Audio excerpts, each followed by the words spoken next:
The Echo in My Heart. Chapter 1. The Unseen Thread. Chicago, Illinois, 2024. The early spring morning cast a soft, watery light through the window of Evelyn Holmes's cozy suburban home. At 80 years old, Evelyn was a woman whose life had been a tapestry, woven with love, laughter, and the quiet rhythm of family. She was a mother, a grandmother, a beloved figure in her community.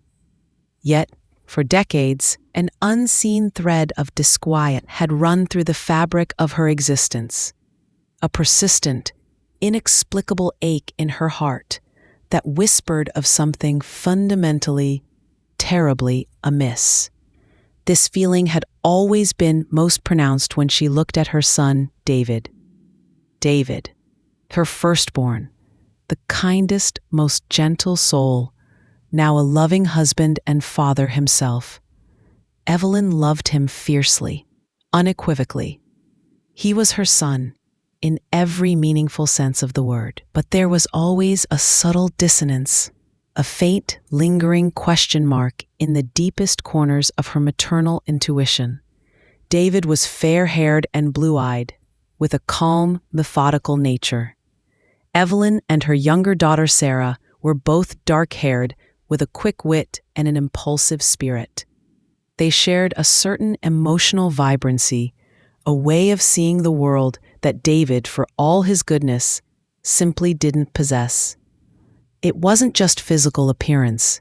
It was something deeper, a fundamental difference in temperament, in the very essence of their being. Evelyn had always dismissed it, attributing it to the unique personalities that make up a family. But the feeling, the quiet whisper, never truly faded. Now, in her twilight years, the whisper had grown into a persistent clamor. Vivid dreams plagued her nights, replays of David's birthday, over and over. The bright, sterile hospital room, the nervous excitement, and then a fleeting image, a nurse, her face obscured by shadow, a hurried movement, a sense of quiet urgency she hadn't processed at the time. She would wake with a jolt, her heart pounding, the chilling thought crystallizing in her mind. What if? What if David wasn't truly hers? What if he had been switched at birth? The idea was monstrous, unthinkable, a violation of the most sacred bond. But the feeling, the years of subtle disconnect, the now vivid dreams, pressed down on her, demanding answers. How could a mother, even an octogenarian, live with such an unbearable question? The unseen thread of doubt, woven into the very beginning of her motherhood, was now tightening, threatening to unravel the entire fabric of her life. The time had come, she knew, to pull that thread, no matter how terrifying the truth it might reveal. Chapter 2. The Cradle Swap. The memory of David's birth, 60 years ago, had always been a cherished, if slightly hazy one. June 12, 1964. A warm, humid day in Chicago. St. Jude's Hospital, a bustling modern facility for its time. Evelyn, then a vibrant 20-year-old, remembered the searing pain of labor, the ecstatic relief of hearing her baby's first cry. They had brought him to her, wrapped in a pristine white blanket, a tiny bundle with a shock of light hair and eyes still unfocused. He was beautiful, perfect. She held him, this new life, marveling at his tiny fingers, his soft skin. The nurses were efficient, kind. They took him away for a few minutes for routine checks, then brought him back. Or so she believed. Now, in her restless nights, those few minutes away, those brief, hurried movements of the nurses haunted her. She remembered a faint sense of unease, a quick exchange between two nurses, their voices low. A baby crying, not quite like her baby's cry, from a bassinet just outside her room. She had dismissed it as exhaustion, as the usual anxieties of a new mother. But the details, once blurred by the haze of post-delivery euphoria, now stood out with chilling clarity. After the birth, David had been in the nursery, as all newborns were in those days. Visiting hours were strict. Evelyn remembered peering through the glass, trying to distinguish her son among the rows of identical bassinets. It was hard. So many babies, so similar in their tiny perfection. She had relied on the wristband, on the nurse's assurances. In the following days, back home, her instincts, usually so sharp, felt dulled. She loved David, cradled him, nursed him. He was her whole world. But there was a persistent, nagging feeling of otherness. Not a lack of love, never that, but a sense that he was different. Not in a bad way, just fundamentally distinct from her own essence. She would look at his fair features, so unlike her own dark hair and eyes, and wonder, fleetingly, where they came from. Her younger daughter, Sarah, born 5 years after David, seemed to inherit all of Evelyn's traits. The dark hair, the expressive eyes, the quick, fiery spirit. Sarah and Evelyn had an undeniable bond, a mirrored temperament that David, for all his gentle kindness, never quite shared. He was methodical, quiet, a deep thinker. They were impulsive, emotional, quick to laugh and quick to cry. Over the decades, Evelyn pushed the feeling down. It was absurd, monstrous. How could she, a loving mother, even entertain such a thought? She had raised David, loved him, nurtured him. He was her son. End of story. But the dreams persisted. The shadowy nurse, the hurried movements, the distinct cry. And now, the stark realization that the hospital where David was born, St. Jude's, had faced allegations of administrative errors and even negligence in the early 1970s, though none specific to baby swaps had ever become public. A deep, cold dread settled in her stomach. One quiet afternoon, Evelyn sat with Sarah, ostensibly going through old photo albums. They chuckled at David's baby pictures, his solemn little face. "You know, Mom," Sarah said, almost casually, "David always looked so different from us, like a little Nordic prince in a family of Mediterranean firecrackers." She laughed, but Evelyn didn't. Her heart squeezed. Did you ever feel that, Sarah? That David was different?" she asked, her voice barely a whisper. Sarah paused, her smile fading. She looked at her mother, her eyes suddenly serious. "You know, Mom, when I was little, I always felt like you and I were two halves of a whole, and David was just David. Special and loved, but from a different mold. I never thought about why." The confirmation, even from her own daughter, was a brutal validation of her deepest fear. It wasn't just her imagination. The unseen thread was about to snap. The time had come for the unthinkable. She had to know, for David, for herself, for the restless echo in her heart.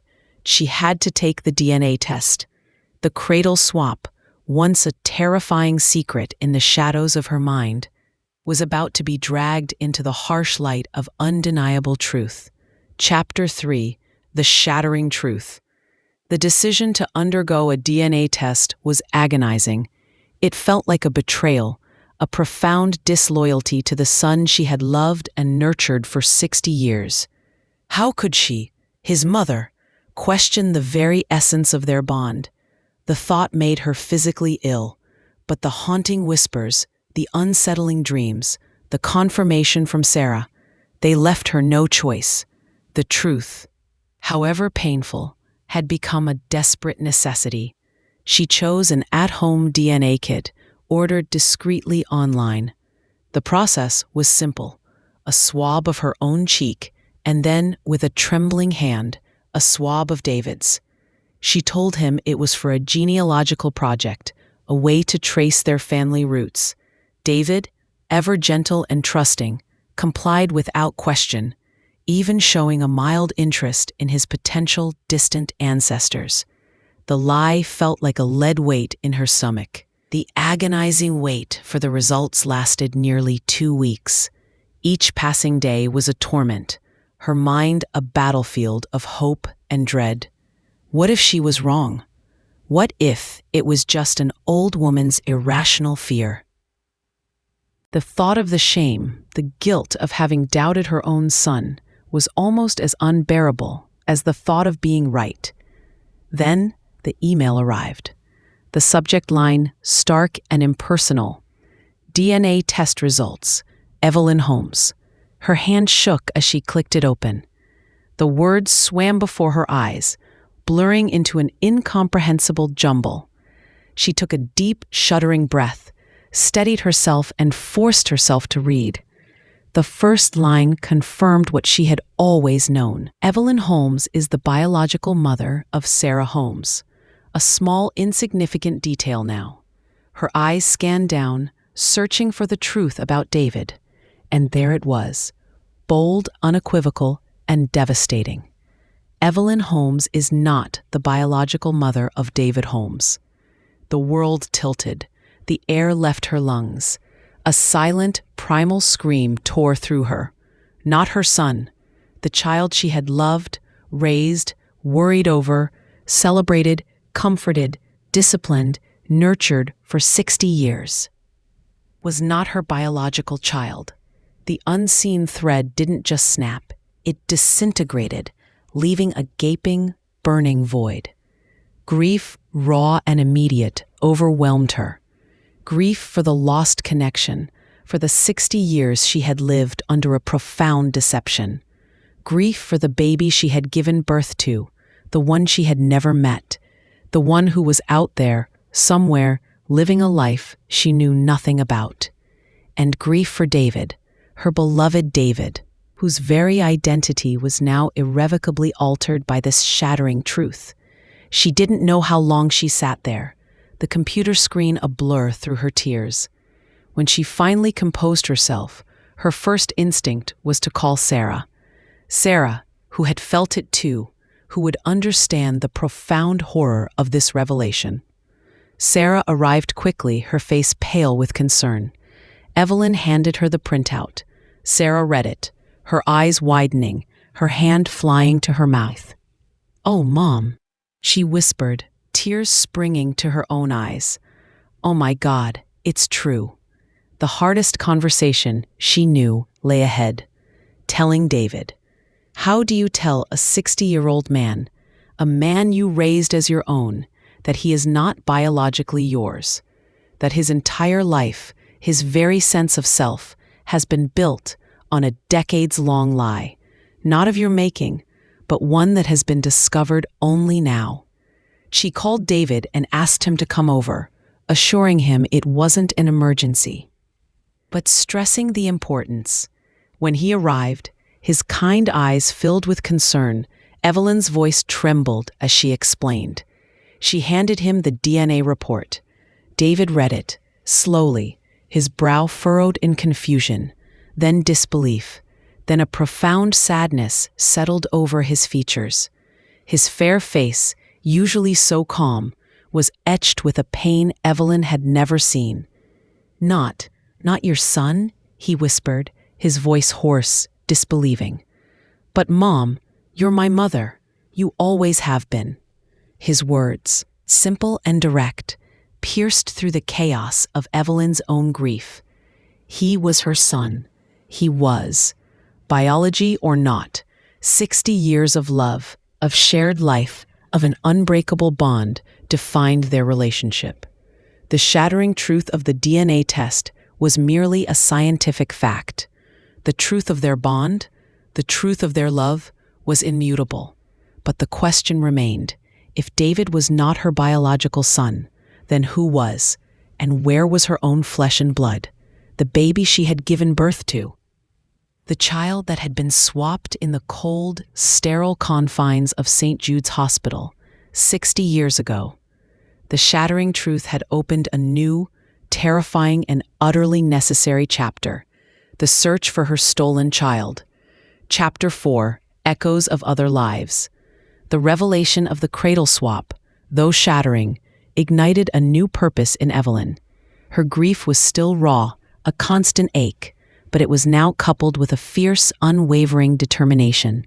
She had to find her biological son, the one stolen from her, the one she had never held beyond those first fleeting moments. David, after the initial shock, reacted with profound grace. His quiet strength was a comfort. "Mom," he said, his voice firm, "you are my mother. Nothing changes that. But if there's a part of you that needs to find this other person, I'm with you. We'll do this together." His love, untainted by the biological revelation, was a powerful affirmation. Sarah, ever the pragmatist, immediately began researching. She found Dr. Elizabeth Gray, a renowned geneticist and expert in genealogical DNA analysis, based at a research university in Chicago. Dr. Gray listened to Evelyn's story with a compassionate yet professional demeanor. "Mrs. Holmes," Dr. Gray explained, "while DNA tests confirm parentage, tracing a 60-year-old baby swap is incredibly difficult. Hospital records from that era are often incomplete or even intentionally obscured in cases of error. We'd be looking for a needle in a haystack, but with advanced genealogical databases and a bit of luck, it's not impossible." Dr. Gray suggested Evelyn upload her DNA profile to several public genealogical databases, hoping for a match with a distant relative of her biological son. It was a long shot, a painstaking process of mapping family trees and searching for connections. Days turned into weeks, then months, filled with false leads, tantalizing hints that dissolved into nothing, and the crushing weight of disappointment. Evelyn also made the agonizing decision to contact the hospital, St. Jude's. Their response was sympathetic but unhelpful. Records from 60 years ago were archived, incomplete, and they denied any knowledge of a baby swap. It was a dead end. Sarah, meanwhile, had another idea. "Mom, what if we try to find other babies born on the same day at St. Jude's? Maybe someone else experienced something similar, or maybe there was another baby with a close birth time that was mistaken." They scoured public records, newspaper announcements of births, anything that could give them a lead. It was a daunting task, yielding little. The hope began to wane, replaced by a quiet despair. Would she ever find him? The echo of his absence, the echo of the unheld baby, was almost as painful as the initial revelation. Then a breakthrough, small but significant. On one of the genealogical databases, a distant cousin match appeared. A third cousin, in fact, whose family tree showed a link to a small town in rural Indiana just a few hours' drive from Chicago. The cousin, a woman named Martha, was intrigued by Evelyn's story. She mentioned a branch of her family that had moved to Illinois in the 1960s, a branch that had experienced a peculiar tragedy. Martha spoke of a woman, Linda Morgan, who had given birth at St. Jude's Hospital on June 12, 1964. Linda's baby, a boy, had supposedly died shortly after birth due to unforeseen complications. But Linda had always felt something was wrong. The nurses had been evasive. She hadn't been allowed to see the baby for long, and the paperwork had been rushed. She had grieved deeply for a lifetime, always carrying a whisper of doubt, a sense that her son's death had been too sudden, too unexplained. Evelyn's heart hammered. Linda Morgan, Same hospital, same day, a baby boy, a suspicious death. The coincidences were too powerful to ignore. This was a parallel story of loss, of unanswered questions. Could Linda Morgan's supposedly deceased son be Evelyn's living child? And could Evelyn's swapped child have been Linda's? Dr. Gray urged caution. It's a strong lead, Mrs. Holmes, but we need concrete proof. A DNA test from Mrs. Morgan, if she's willing. The thought of approaching this woman, a stranger who had suffered her own unimaginable loss, filled Evelyn with a mixture of hope and dread. It was a delicate dance around 2 lifetimes of grief and deception. But the echoes of other lives irrevocably linked by that fateful day in St. Jude's Hospital, were growing louder, drawing her closer to a truth that promised both pain and a profound, long-awaited resolution. Chapter 5. The Nurse's Confession. Contacting Linda Morgan was one of the hardest things Evelyn had ever done. Mrs. Lee, her former divorce attorney, who now helped with this complex search, drafted a sensitive, carefully worded letter. It explained Evelyn's DNA discovery, the bizarre coincidence of birth dates and hospitals, and her desperate hope for answers. Weeks later, a reply came. Linda Morgan, now in her early 80s, lived a quiet life in rural Indiana. She was hesitant, wary, her letter filled with the lingering pain of a mother who had lost her child. But the mention of St. Jude's, June 12, 1964, and the inexplicable feeling of something being wrong resonated deeply with her. She agreed to a meeting.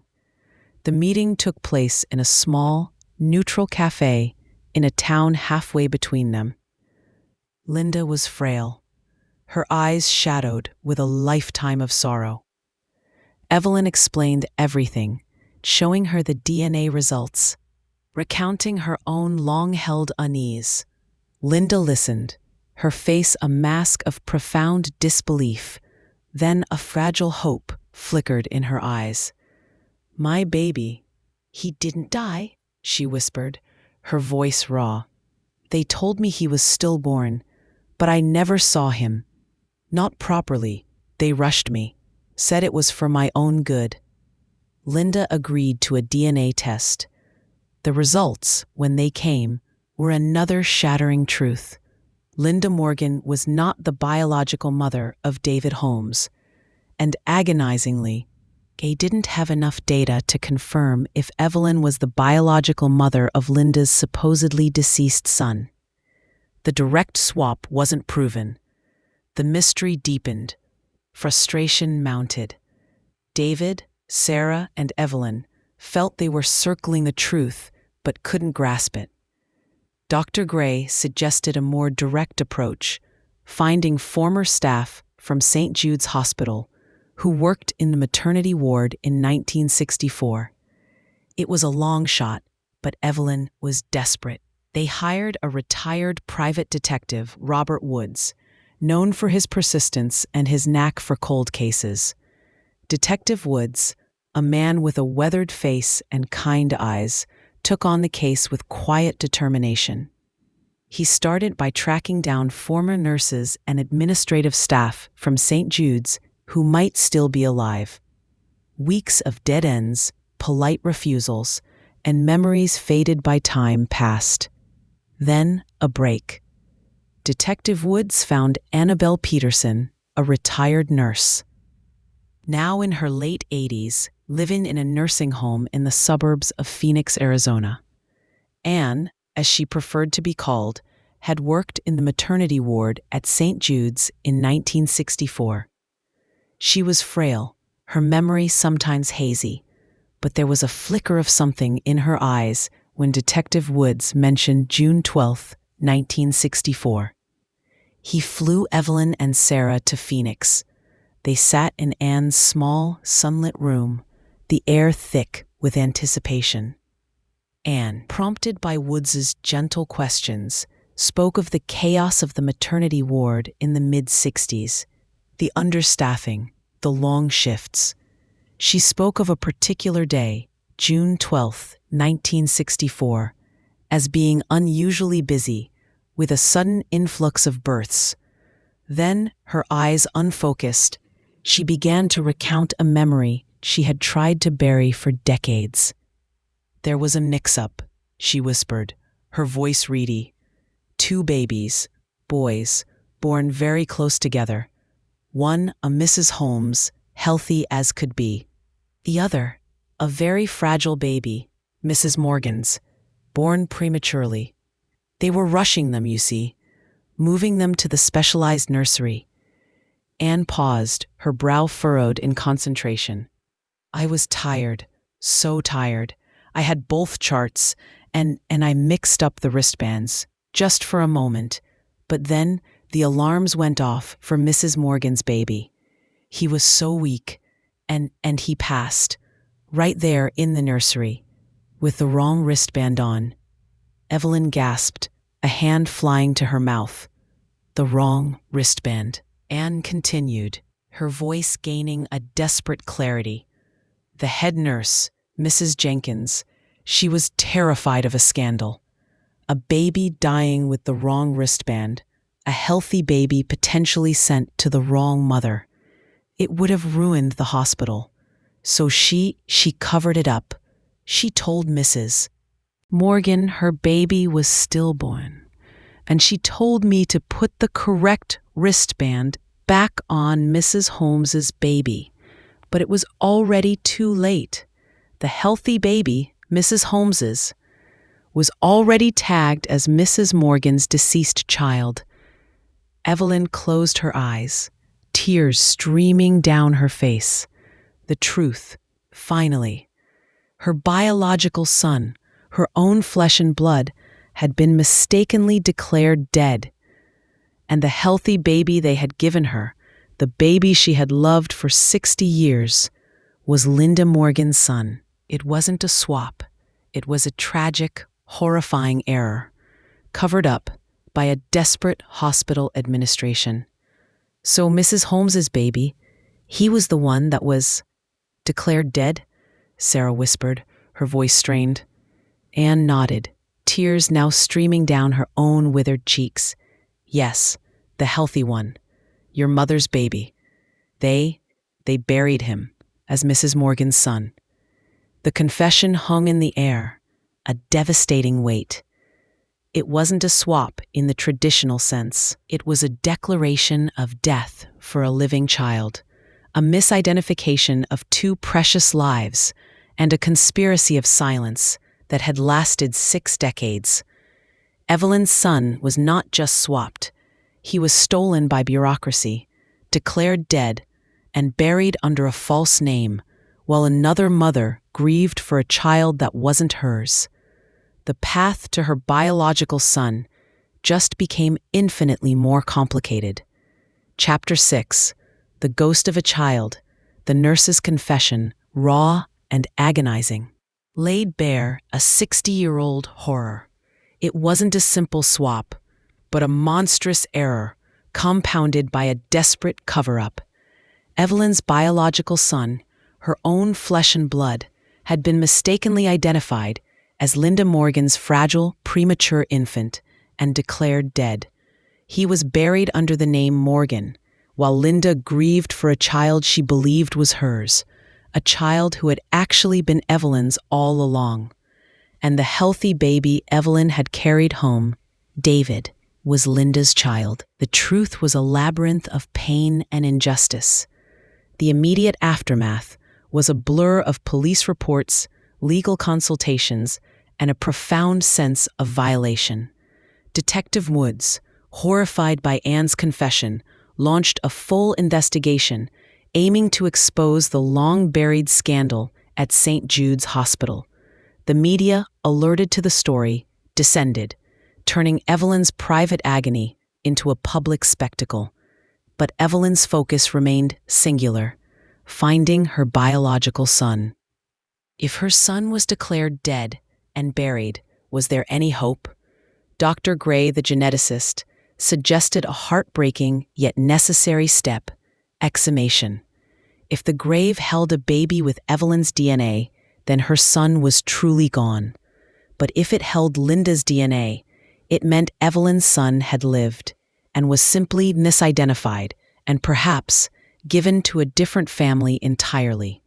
The legal process for exhumation was arduous and emotionally draining. It required Linda Morgan's consent, which she gave, her face a mask of profound sorrow and a glimmer of desperate hope.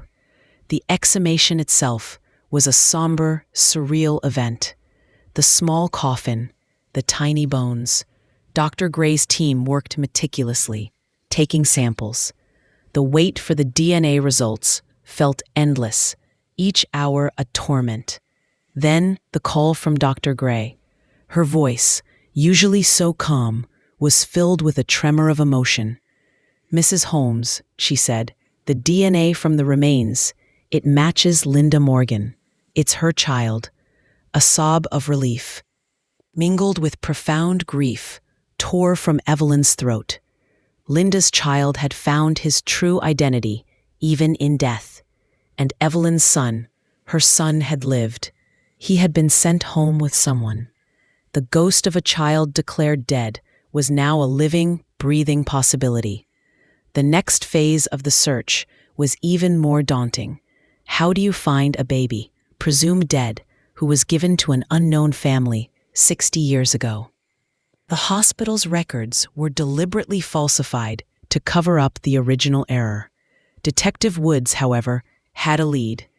Anne, the nurse, in her final moments of clarity before succumbing to a stroke, had mentioned a name, a detail she'd repressed for decades. "The other family," she'd whispered, her eyes wide. "They were from out of state? Wisconsin. A young couple. Very quiet. I remember their last name. Mason. Maybe Michael Mason."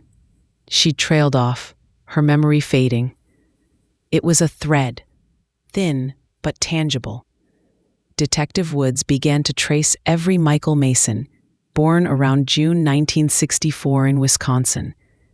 It was a huge undertaking, but the stakes were too high. Evelyn, David, and Sarah pored over old phone books, census records, anything they could find. Meanwhile, the media storm around St. Jude's intensified. Other families came forward, sharing their own stories of suspicious deaths, confusing paperwork, and unanswered questions from that era. The hospital faced a barrage of lawsuits and public outrage. It was a small comfort to Evelyn, knowing that her tragedy might prevent others from suffering similar fates. Weeks turned into months. Frustration mingled with fleeting hope. So many Michaels. So many Masons. Then one evening, Detective Woods called. His voice was unusually grave. "Mrs. Holmes," he said, "I found a Michael Mason, born in June 1964, in Madison, Wisconsin. His parents, the Masons, moved there from Chicago in late '64. His birth certificate lists St. Jude's Hospital in Chicago as the place of birth." Evelyn's heart leaped into her throat. This was it. This was him. But, Woods continued, his voice heavy, "Michael Mason, he disappeared 20 years ago. Vanished. No trace. Just gone." The news was a cruel twist of fate. Her biological son had lived, had grown up, had a life, only to disappear without a trace. The ghost of a child declared dead was now a ghost of a missing man. The journey to find him, Evelyn realized, had just entered its darkest, most agonizing chapter. Her son was out there, but lost, perhaps forever. The very air seemed to hum with the echo of his absence. A new, unbearable form of longing. Chapter 7. The Lingering Shadows. The discovery that her biological son, Michael Mason, had disappeared 20 years prior, plunged Evelyn into a new abyss of grief. It was an excruciating torment. To find him, only to discover he was lost. The initial exhilaration of knowing he had lived quickly gave way to a profound despair. Was she destined to never truly know him? To never embrace the child stolen from her? The ghost she had finally tracked to the edge of the known world? Detective Woods, committed to the bitter end, shifted his focus from the baby swap to the cold case of Michael Mason's disappearance. His investigation revealed a troubled past. Michael had grown up in a loving but somewhat strict household. He was an only child, known to be artistic and restless, never quite fitting in. In his late 20s, he drifted away from his family, becoming involved with fringe communities, traveling extensively. The last confirmed sighting of him was in a remote commune in Oregon, 2 decades ago.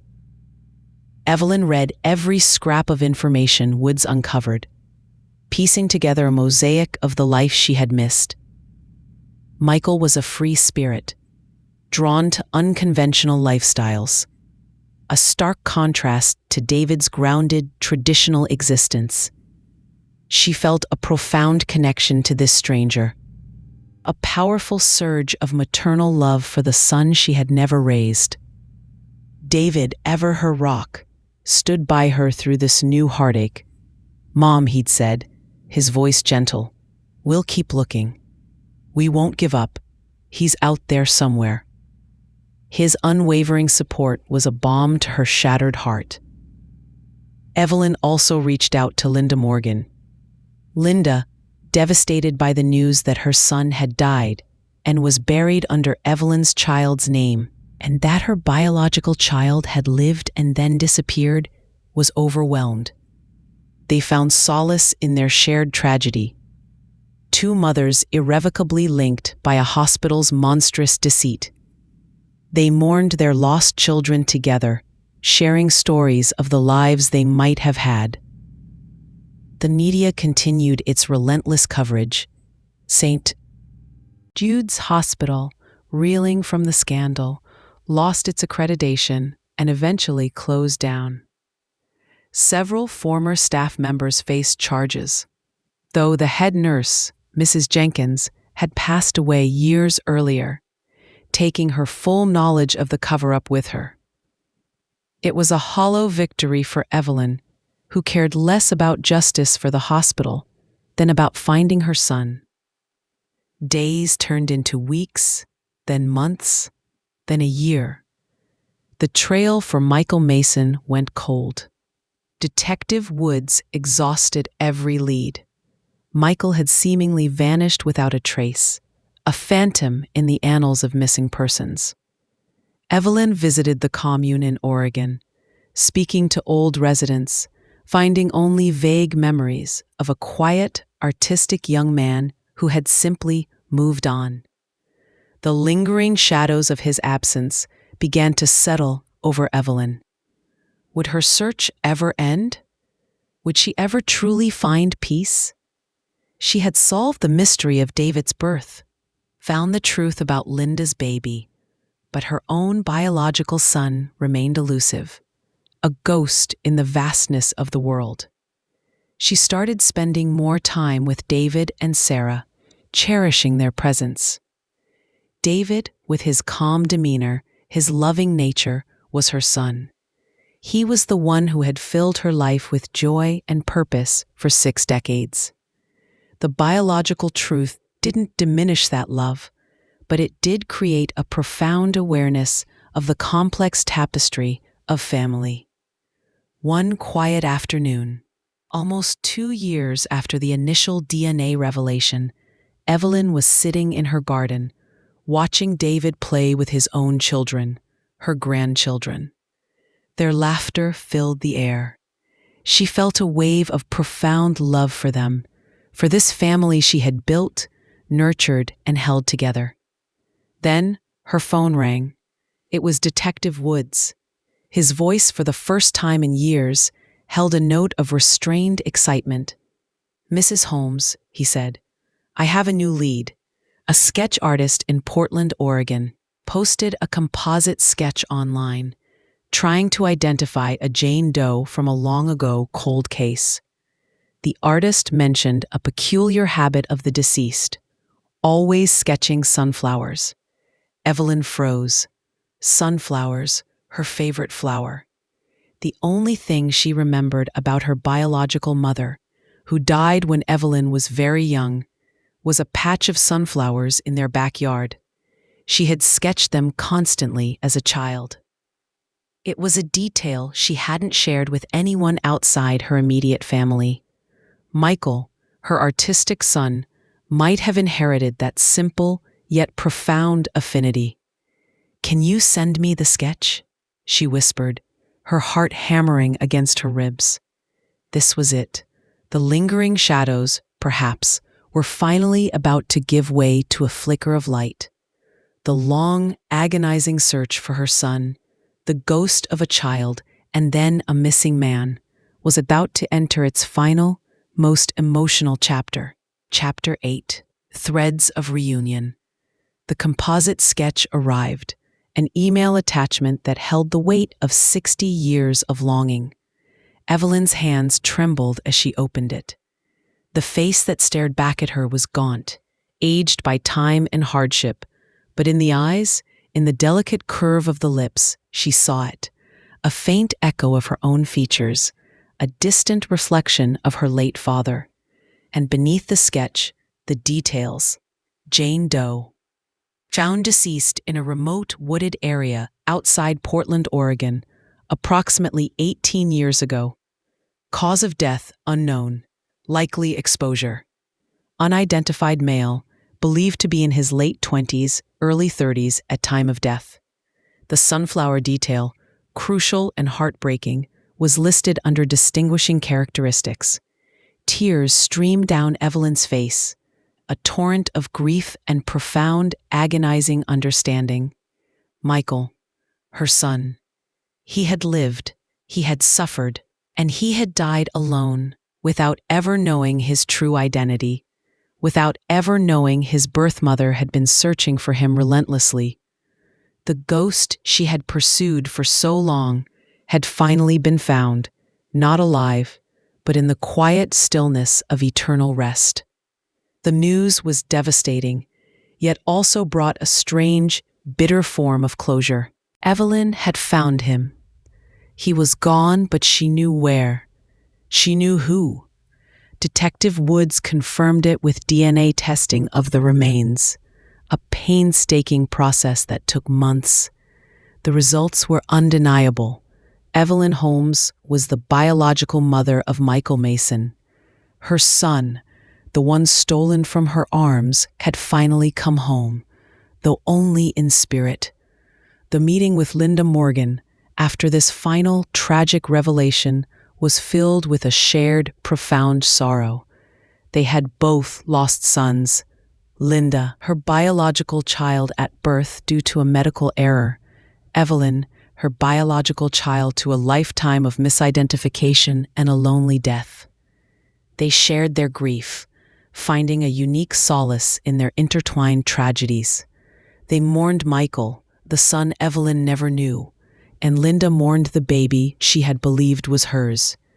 In their shared loss, a fragile, new friendship began to form, woven from empathy and unimaginable pain. Evelyn's decision was immediate and clear.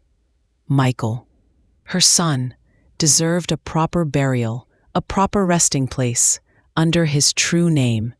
She arranged for his remains to be brought to Chicago, to be laid to rest in a small, quiet ceremony next to her husband. It was a poignant moment, finally bringing her son home, even after all these years. David and Sarah stood by her side, tears in their eyes, recognizing the profound significance of the moment. The grief for Michael was immense, a deep sorrow for the life he never got to live, for the connection they never had.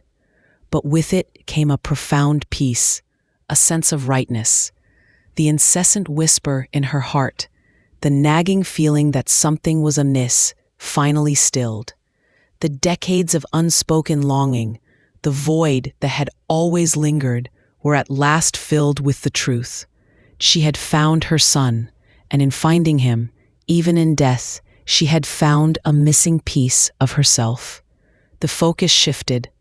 Evelyn embraced David as her son, not just in love, but now with a deep, conscious understanding that their bond was forged in shared life, not just biology. David, too, found a quiet strength in knowing his origins, understanding that he was a beloved son by choice, by nurture, by 60 years of unwavering love.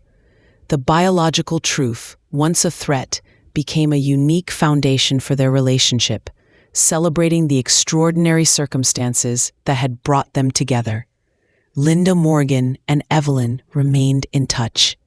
Two mothers, forever linked by a cruel twist of fate and a shared, profound loss.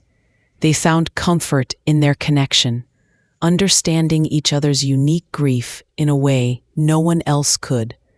Evelyn, now in her late 80s, looked back on her life with a sense of completeness. The journey had been long, agonizing, filled with unbelievable twists, but she had faced the unthinkable, pursued the truth with unwavering courage, and ultimately found answers that brought peace. The threads of reunion, though tragically bittersweet, had finally woven together the tangled tapestry of her past, allowing her to live her remaining days with a heart unburdened and a spirit finally at peace. The echo in her heart had finally found its resolution, settling into a quiet, comforting harmony. Chapter 9. A Mother's True Embrace. In the years that followed Michael's burial, Evelyn Holmes found a profound, almost spiritual peace. The once constant ache in her heart, the unsettling whisper of a missing piece, had finally, blessedly, stilled. Her home, once tinged with a subtle, unacknowledged sorrow, now radiated a quiet warmth, a sense of completion. She spent her days surrounded by the family she cherished. David, her son, her anchor, remained devoted. Their bond, stripped of any biological ambiguity, was now stronger than ever, rooted in 60 years of shared memories, unconditional love, and a mutual understanding of life's unpredictable twists. David's children, Evelyn's grandchildren, were a source of boundless joy, their laughter filling her home with a vibrancy that resonated with her newfound peace. Sarah, her daughter, became not just a confidant, but a partner in understanding. They often discussed the profound implications of their family's unique story, marveling at the resilience of the human spirit and the intricate, often mysterious ways in which lives intertwine. Evelyn and Linda Morgan continued their quiet, shared journey of healing. They met regularly, sharing tea and memories. Two women who had been unknowingly connected by fate's cruel hand. Their bond was a testament to shared grief and empathy, a unique sisterhood forged in the fires of unimaginable loss and the bittersweet peace of truth. Linda found solace in knowing her son, the fragile infant, had indeed rested under his true identity. And Evelyn found comfort in sharing her memories of Michael's brief life, pieced together from Detective Woods's files, creating a mosaic of a son she had never known alive, but now embraced completely in her heart. The scandal surrounding St. Jude's Hospital, though it faded from the headlines, left a lasting mark on medical ethics and patient transparency. Evelyn's story, a stark reminder of past injustices, contributed to significant changes in hospital protocols for newborn identification and record-keeping, ensuring that no family would ever suffer such a devastating deception again. Her pain had, in a way, served a higher purpose. Evelyn often reflected on the nature of motherhood. She had given birth to Michael, but she had raised David. Both were undeniably her sons, each loved deeply, uniquely. Motherhood, she realized, was not solely a biological imperative. It was an act of profound love, of nurturing, of selfless devotion, regardless of genetic ties. Her embrace of David, her chosen son, was as true, as deep, as powerful as any biological bond. She visited Michael's grave often, a peaceful spot under a towering oak tree. She would sit there, speaking to him, sharing stories of her life, of David and Sarah, of his biological mother Linda. It was a way to nurture the connection she had been denied in life, a silent conversation across the veil of existence. There was no bitterness, no anger, only love, tinged with a gentle melancholy for what could have been, but ultimately overshadowed by the gratitude for what was. In her final years, Evelyn became a living testament to resilience, to the power of truth, and to the boundless capacity of a mother's heart. She had faced the unthinkable, confronted the deepest fears, and emerged with an unbreakable spirit. The echo in her heart, once a tormenting whisper of absence, was now a harmonious melody of acceptance, understanding, and profound peace. She had lost a son and found a son. She had lost a truth and found a deeper one. And in that journey, Evelyn Holmes, a mother's true embrace, had found her ultimate, quiet, and eternal solace. Chapter 10. The Weaving of Time. Time, a relentless weaver, continued its work, subtly altering the fabric of Evelyn's life, transforming raw pain into tempered understanding. As the decades turned, the story of the cradle swap became less about the initial horror and more about the incredible journey of discovery, resilience, and the redefinition of family. Evelyn, now a venerable matriarch, embodied this transformation. She spent her latter years immersed in family and quiet contemplation. David, her son, was now a grandfather himself, and their bond deepened with each passing year.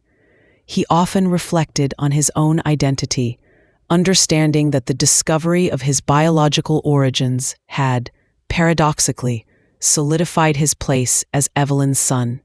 He was the child she had chosen to raise, loved unconditionally, and fought for. Their relationship was a living testament to the power of nurture over nature, a profound celebration of their shared history. Sarah, Evelyn's daughter, became a fierce advocate for ethical genetic testing and patient rights, inspired by her mother's courage.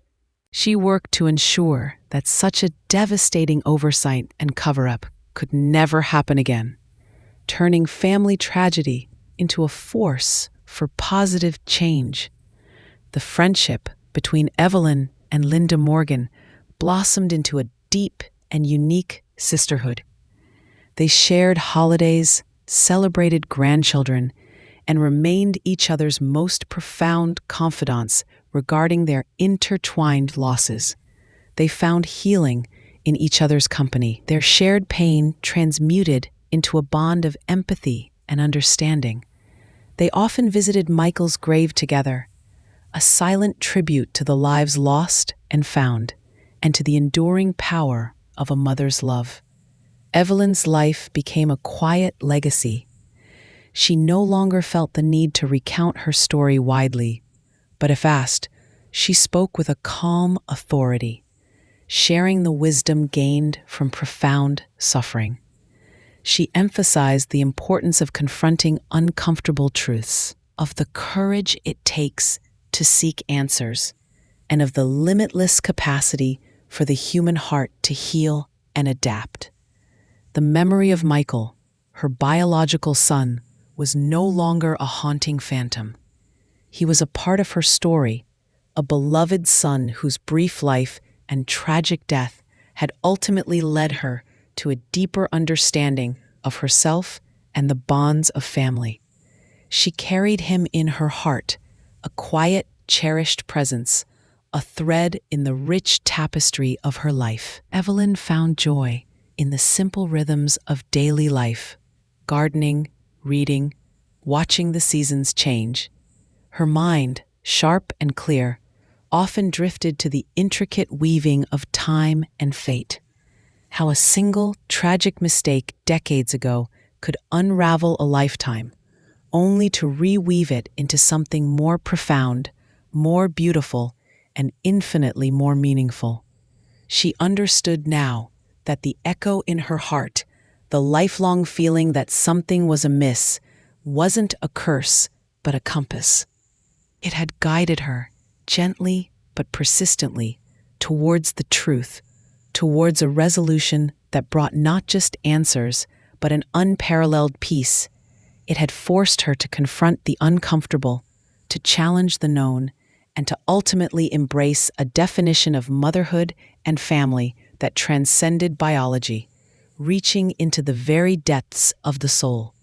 In her very last years, surrounded by the loving embrace of David, Sarah, and her grandchildren, Evelyn Holmes closed her eyes, not with the lingering questions of a life unexamined, but with the quiet, contented sigh of a life fully lived, fully understood, and ultimately profoundly at peace. The echo had finally settled, leaving behind a melody of acceptance, love, and the unbreakable spirit of a mother whose true embrace transcended all boundaries, even those woven by time itself.